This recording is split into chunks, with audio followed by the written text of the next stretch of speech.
My brother's drunk son shouted, "She buys love because she can't earn it." The room burst into laughter. I said nothing. I just left. Days later, when they realized what I'd done, the flood of frantic texts nearly crashed my phone. You ever walk out of a room knowing you'll never walk back in the same way? That night felt different from the start, though I didn't know why at first. It was my niece Emma's graduation party, thrown together last minute at my brother's place. Plastic folding tables, cheap banners taped to the wall, and a grill that kept setting off the smoke alarm. The kind of party that looks thrown together by people who only love the idea of celebrating someone, not the person themselves. But I showed up like I always do. I had driven an hour and a half, brought a framed quote from Maya Angelou that I had spent extra money to get custom made, and tucked 2 crisp $100 bills into a card I wrote by hand. I do that. Still write cards, still mean what I say. Maybe that's my curse. No one looked up when I walked in. My brother gave me a one-armed hug with a hot dog in his other hand. His wife didn't even pretend to smile. And the rest of them, the cousins, the grandkids, my parents in their recliners, were too wrapped up in their own little circles to notice the one woman who's funded half their problems. I've helped pay for 2 semesters of community college for a niece who flunked out before midterms, paid the down payment on Brandon's second car, sent emergency rent money to my brother 3 times in 1 year when he couldn't catch a break, bought groceries for my parents when the fridge was empty, and I never once held it over their heads. Not once. I used to think they saw me as dependable, but that night made it clear I wasn't dependable. I was disposable, useful, until I wasn't. Brandon was already drunk when I arrived, but by the time the sun went down, he was full-blown loud, stumbling, slurring, laughing like a cartoon villain at his own dumb jokes. He stood up in the middle of the room, a beer bottle swinging in his hand, and said he wanted to give a toast. I should have known better. She buys love because she can't earn it. I didn't even know he was talking about me until I saw their faces. And then they laughed. Not polite chuckles, not nervous glances. Full laughter. My brother held his stomach like it was comedy night. My parents laughed too. Emma covered her mouth but didn't stop. And the worst part, no one, not one person, said a thing to stop him. I didn't say a word. I didn't need to. I set my plate down, walked past the half-dead potted plant near the door, picked up my purse, and left. Just like that. The cold air outside felt cleaner than the fake warmth in that house. I drove home in silence. Didn't cry. Didn't get angry. Just sat there thinking about every time I'd said yes when I should have said nothing at all. Every dollar I gave. Every, of course, when I should have said figure it out. At home, I pulled out a drawer in the guest room, filled with papers I hadn't looked at in years. Receipts, transfer confirmations, letters of thanks that had turned into expectations. I stayed up all night building a list, a real list, everything I'd paid, everyone I'd helped. I started highlighting names. Brandon, $2,000 in tuition and a $700 car repair. My brother, $12,500 over 8 years. Emma, 3 birthday gifts, 1 laptop, 1 rent deposit. My parents, groceries, electric bills, prescriptions. Too many to count. I totaled it. I stared at the number. 46,000. That was the price of being their afterthought. And that was the night I decided to stop. Not out of revenge, out of respect for myself. I had given them more than money. I gave them years of silence while they used me. And now, for the first time in my life, I was about to give them exactly what they gave me. Nothing. They didn't realize it that night, but they would. And when they did, the panic came fast. It started small, subtle, like they didn't even notice at first. The next morning, Brandon texted me. No apology, of course, just a casual, "Hey, do you still have the number for that mechanic you used?" I didn't reply. I deleted the message. He followed up 2 hours later with, "You good?" Still nothing from me. 2 days later, a third text. "Aunt Karen." Silence. Then my brother called. I let it ring out. He called again and again. Then a voicemail.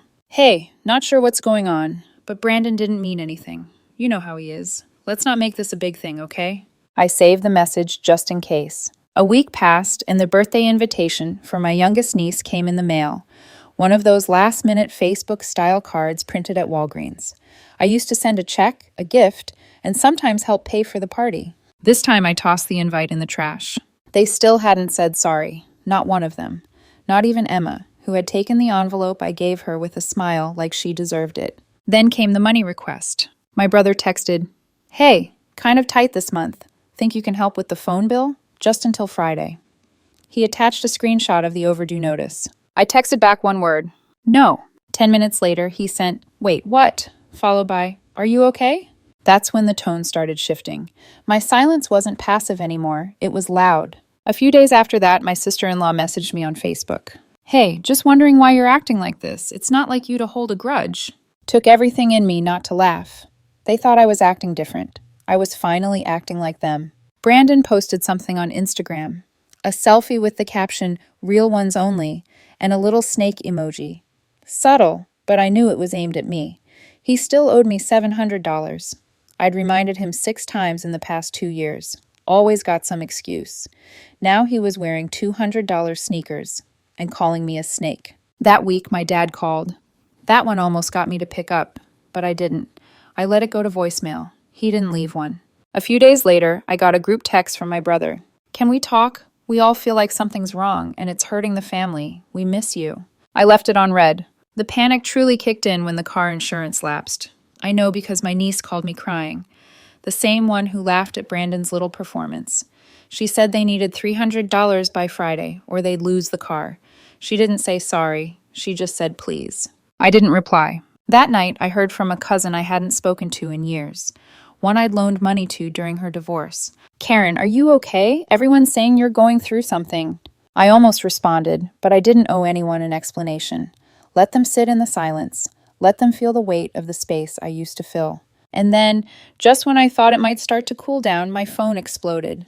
Missed calls, voicemails, messages, not just from family, from friends of the family, neighbors, even my church group. Apparently, my brother had started telling people I was having some kind of breakdown, that I was isolating, that I needed help. I wasn't having a breakdown, I was waking up.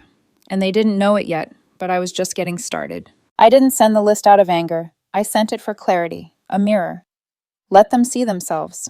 I printed each one neatly. No dramatic fonts, no angry notes, just their names, dates, and exact amounts I'd given them over the years with totals at the bottom. I included interest, not because I expected to get paid back. I never would. It was to show them how far from supportive family they drifted, how transactional it all had been. For Brandon, I included a copy of the bank transfer where I paid for his court fines, plus the check I wrote for his laptop that magically disappeared a week later. For Emma, I included the laptop receipt and the custom jewelry she once cried over, a gift she later sold online. I mailed them all out the same day. No note, no explanation, just the numbers. I didn't hear anything for 3 days. Then the storm hit. First came my brother. He called me 17 times in one day, left 5 voicemails. He was livid, said I was embarrassing the family, airing private things, and that I looked crazy. What he didn't know was that I sent a copy to my parents too. My mother left me a voicemail saying she was shocked and didn't remember asking for help that many times. My father didn't call, but I know he saw it because the next day I got a letter in the mail, handwritten, 3 pages, rambling between guilt and denial. At the end, he asked me not to cut them off. Too late. I'd already pulled my name off my parents' utility account. They'd never bothered changing it when I started paying it. Just let me cover it like it was my responsibility. Emma tried the guilt approach. Sent me a long text about how she was just a kid and didn't know what Brandon would say. Said she didn't laugh at me, just laughed because she was nervous. Asked if I could forgive her. Then added, almost like she forgot why she was reaching out, "Also, did you see my Venmo? I'm short on rent." I didn't reply. The silence became my boundary, said everything. Then something happened I didn't expect. A cousin I hadn't spoken to in over 5 years, Monica, called me. She didn't ask for money. She just said she got the letter and she hadn't realized how much I'd been doing for everyone. Said she was sorry, not the fake kind, the kind you don't expect. She said she understood if I wanted distance, but she hoped I was okay. I didn't know what to say to that. Then another surprise. A woman from the church I hadn't seen in months asked if I'd be interested in joining their mentorship program for teens in foster care. She said they needed women with patience and stability and that she thought of me. That stuck with me for days, longer than all the voicemails and texts from my family combined. While they were scrambling to fill the void I left, I realized something. I was ready to stop giving to people who only took. I wanted to give to someone who might actually need me, someone who wouldn't laugh at me in a room full of people who fed off my kindness. That's when I made the decision I was going to adopt. Not because I was lonely, but because I still had love to give, and I refused to let it rot in a place where it was never appreciated. I didn't walk into the adoption center with a plan. I walked in with curiosity, and maybe for the first time in a long time, with hope. It wasn't one of those clean, Instagram-worthy places. It was cramped, buzzing with outdated fluorescent lights and the soft echo of too many voices, but it felt honest. There were no fake smiles, just real kids and tired workers doing their best. I told the coordinator, Melanie, that I wasn't interested in a baby. I wasn't looking to start from scratch. I wanted kids who were older, ones most people didn't pick first. She smiled, not in a sweet way, more like she was surprised I meant it. She introduced me to David and Isla. David was 10. Isla was 8. Siblings had been in and out of 3 different foster homes. Parents overdosed 2 years ago. Nobody in the family stepped up.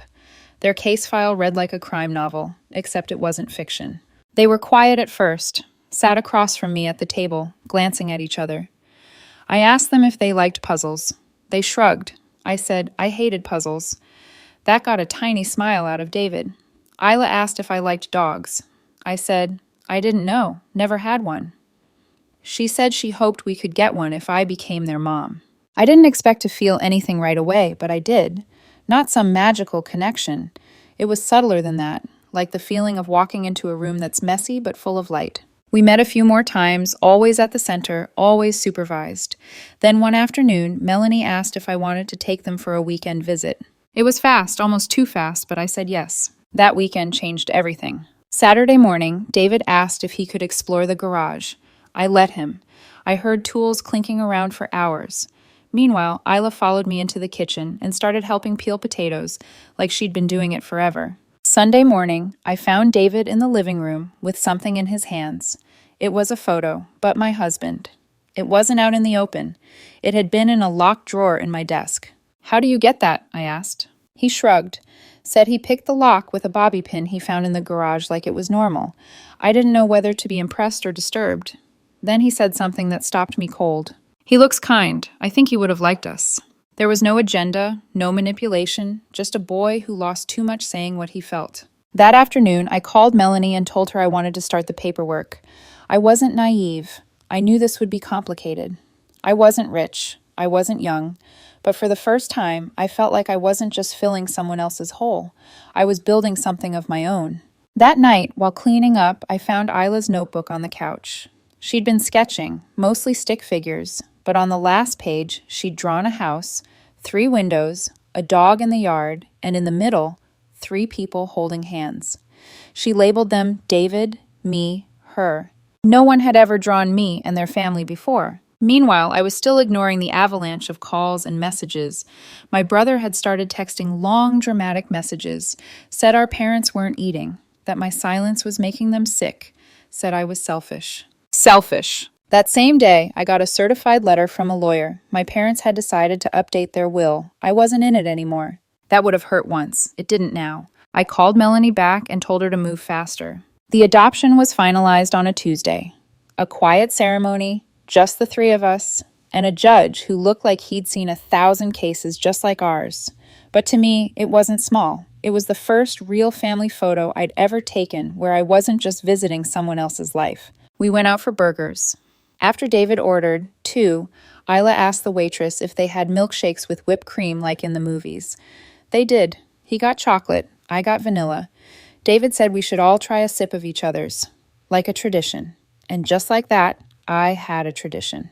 We got the dog too, a rescue named Milo who barked at squirrels and followed Isla everywhere like a shadow. My house for once sounded alive. Then I got a call from Monica. She didn't know I'd adopted. She wasn't calling for that. She said my brother had been arrested. I thought she was exaggerating. She wasn't. Fraud. Turns out he'd been borrowing under his wife's name and opened 2 lines of credit in their son's name, Brandon's. And somehow the bank caught it. I didn't feel anything at first, just silence. A week later, my parents' house went into pre-foreclosure. They hadn't told anyone they were 3 months behind. My name wasn't on the bills anymore. The utilities had been shut off once already. Monica said they were staying in a motel, one of those places that rents rooms by the week with no real windows. She asked if I could help, just this once. I asked if they'd apologized. She didn't answer. A week after that, I got a message from Emma. She said she saw photos of me and the kids on Facebook. Said it looked like I was replacing everyone. Said it like a punch. I didn't reply because by then, something unexpected had already happened. Melanie called me again. She said 2 siblings, 6 and 4, had been removed from a dangerous situation. No relatives, no prospects. She wasn't asking. She just said, "I remembered you said you had more to give." I didn't hesitate. I said, "Bring them." They arrived late, both asleep. I had already set up the extra bedroom, not even knowing who it would be for. The little girl, Ava, curled up into my chest the second she was carried in. Her brother Liam just clung to David's hand like he already trusted him. That night, the 4 of them fell asleep in the living room. I didn't tell them to move. I just turned the TV off, covered them with blankets, and sat there for a long time. Outside, it was raining. My phone lit up with another text from my brother. I deleted it without reading. Inside, Milo snored. The kids breathed slowly, peacefully. I realized for the first time that I wasn't just surviving anymore. I was building, and the ones who used to ignore me were now watching their own lives fall apart without the woman they thought would never leave. It had been almost a year. David and Isla were settled in school. Ava had started singing to herself when she played, something her foster file said she never used to do. Liam stopped flinching when someone raised their voice. Milo had learned how to open the cabinet where the treats were kept, which drove me a little crazy, but I let him win most days. We had routines now. Saturday pancakes, family movie nights, a little chaos, a lot of love. Sometimes I'd stop in the middle of a noisy kitchen and realize this is it. This is what I used to beg for in quiet moments alone after dinner before bed on cold birthdays when no one called. This time I had it, and it was mine. Then one afternoon, the phone rang. I almost ignored it, but something told me to answer. "Who is my brother?" His voice was. He said he wasn't calling to ask for anything. He said he didn't have anything left to ask with. He told me he was sorry that he hadn't understood what I did for all of them until it was gone. Said Mom had cried when the house was taken. Said Brandon had moved out and hadn't spoken to him since. That his wife was done. He used that word like it didn't even belong to him. Then he said this, "I miss my sister." I let the words sit there for a moment. Then I said, "I haven't gone anywhere. You just never looked at me." He was quiet. Then he asked if I would ever come visit. I said no, because I wasn't walking back into a room where I'd already been humiliated. I wasn't bringing my kids into a place that once mocked me. I told him I forgave him, but I didn't forget, and I meant it. That week, I took the kids to the park. Isla made friends with another girl who was also adopted. David tried to climb a tree and got stuck halfway. Ava and Liam chased Milo across the grass, all of them yelling at once, "Me?" I just watched, smiling like a woman who knew exactly what it cost to build a life from ashes. My family didn't fall apart because I left. They fell apart because they never learned how to stand on their own. And me, I stood up. I walked away. I built something better, stronger. Boo. I was never the one who needed them. They were the ones who never understood who I was until I disappeared. And by the time they realized what they'd lost, I had already found what I was meant to keep.